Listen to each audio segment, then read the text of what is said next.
So hello guys, welcome back to my channel Med Path with Piyush. और आज हम शुरू करने जा रहे हैं बैक्टीरियोलॉजी के हमारी सीरीज़ के अंदर एक और नई वीडियो, जिसका टॉपिक है नाइसीरिया मेनिंजाइटिस, जो कि बहुत ही इंपॉर्टेंट टॉपिक है सीएनएस इन्फेक्शंस के अंदर। तो चलिए शुरू करते हैं। तो नाइजीरिया एक्चुअली में क्या है, सबसे पहले तो आपको पता होना चाहिए कि ग्राम पॉजिटिव और ग्राम नेगेटिव में से एक ग्राम नेगेटिव कोकाए है। ठीक है, ग्राम नेगेटिव कोकाए। ठीक है, तो यानी आपको किस कलर में दिखेगा, ये पिंकिश या रेडिश कलर के सेल्स दिखेंगे, बैक्टीरिया दिखेंगे आपको ग्राम स्टेन के अंदर। और इसके बाद एक खासियत क्या है कि डिप्लोकोका है। ठीक है, जैसे अगर इनके शेप में दिखाना चाहूँ तो ये ऐसे दो सेल्स आपको इकट्ठे दिखेंगे। ठीक है, तो ऐसे दिखेंगे दो बैक्टीरिया आपको इकट्ठे, तो जो कि होंगे डिप्लोकोकाई की शेप में। ठीक है, साथ ही साथ ये एरोबिक है। ठीक है, नॉन मटाइल है। ठीक है, मोस्ट ऑफ द कोकाई जो होते हैं वो नॉन मटाइल ही होते हैं।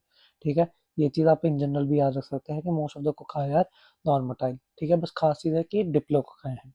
ठीक है, they are aerobic as well as capnophiles. अब इसमें कभी कभी लोग कंफ्यूज हो जाते हैं कि how can something be aerobic as well as needing carbon dioxide. देखिए, दोनों चीज़ें बिल्कुल ही अलग हैं। एक टाइम पे उसका ऑक्सीजन भी चाहिए, बट साथ ही साथ उसको कार्बन डाइऑक्साइड भी चाहिए। ठीक है, so they are aerobic as well as capnophiles, they need 5 to 10% carbon dioxide for optimum of growth. ठीक है, ये फस्टिडियस ऑर्गेनिजम्स हैं। ठीक है, they won't grow on simple and basal media. Fastidious मतलब इनको they need some nutrition, so they won't grow on simple basal media, they will grow on some special mediums। जो most commonly use होते हैं वो होते हैं chocolate अगार, जिसमें आपको नॉन हीमोलिटिक कॉलोनीज देखने को मिलती हैं। ठीक है, नॉन हीमोलिटिक कॉलोनीज जो कि हम डिस्कस करेंगे जब हम लैब डायग्नोसिस की बात करेंगे। और एक बहुत ही इंपॉर्टेंट मीडिया जो कि है मॉडिफाइड थाइज मार्टिन मीडिया। ये आपको नाम याद होना चाहिए, मॉडिफाइड थाइज मार्टिन मीडिया। ठीक है, नेक्स्ट इनकी कुछ properties, they are catalase positive as well as oxidase positive.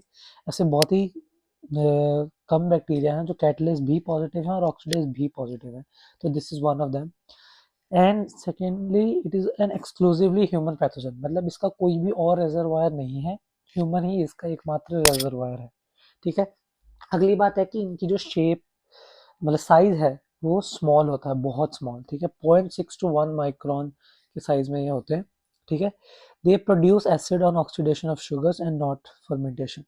ठीक है, तो ये जो शुगर्स की ऑक्सीडेशन करते हैं वो किस टाइप की करते हैं, मोस्टली ग्लूकोज की करते हैं एंड माल्टोस की करते हैं। ठीक है, सुक्रोज की ये नहीं करते। ठीक है, फर्मेंटेशन भी हो सकती है but mostly there is oxidation. Okay, अब इसके बाद एक इम्पॉर्टेंट क्वेश्चन जो आपको आ सकता है कि differentiate between meningococcus and gonococcus, that is Neisseria meningitis and Neisseria gonorrhoea. ठीक है, सबसे पहला डिफरेंस तो है कि meningococcus is capsulated while gonococcus is non capsulated. ठीक है, एक डिफरेंस तो ये हो गया।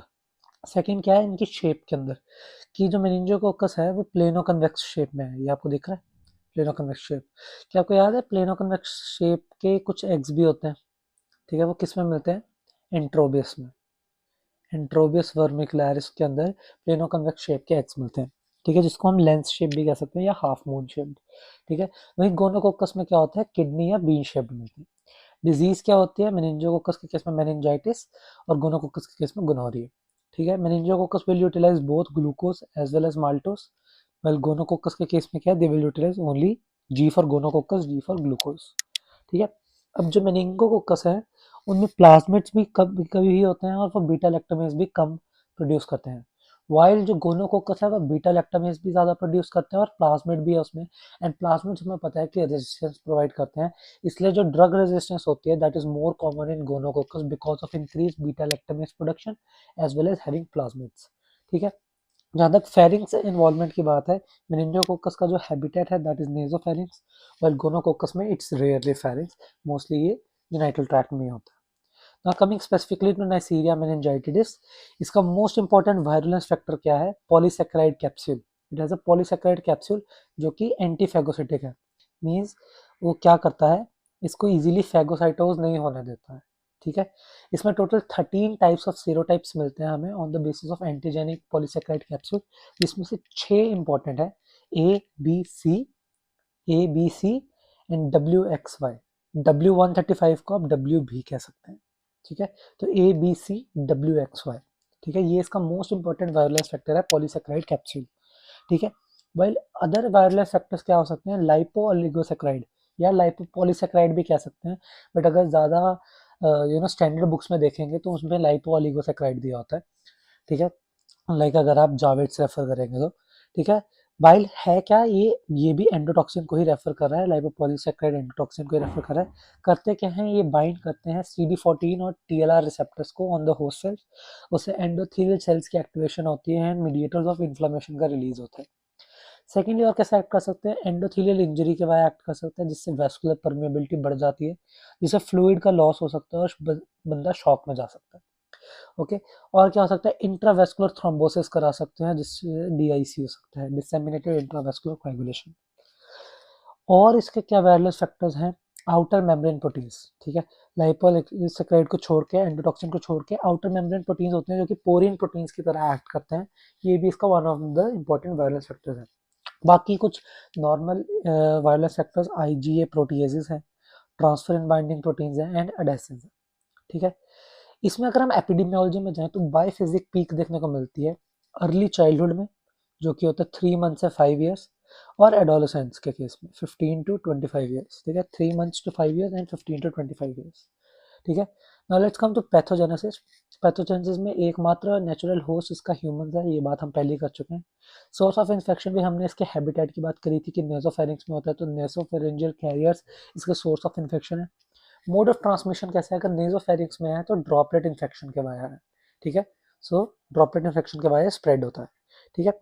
और स्प्रेड होने का तरीका क्या है, बॉडी के अंदर हिमेटोजिनस रूट से स्प्रेड हो सकता है ब्लड वेसल्स के थ्रू, या डायरेक्ट स्प्रेड हो सकता है through along the olfactory nerve, ठीक है, या रेयरली थ्रू कंजक्टिवा स्प्रेड हो सकता है, ठीक है। तो ये इंपॉर्टेंट है याद रखना कि डायरेक्टली स्प्रेड किसके थ्रू होता है, अलोंग द ऑल्फैक्टरी नर्व होता है, ठीक है।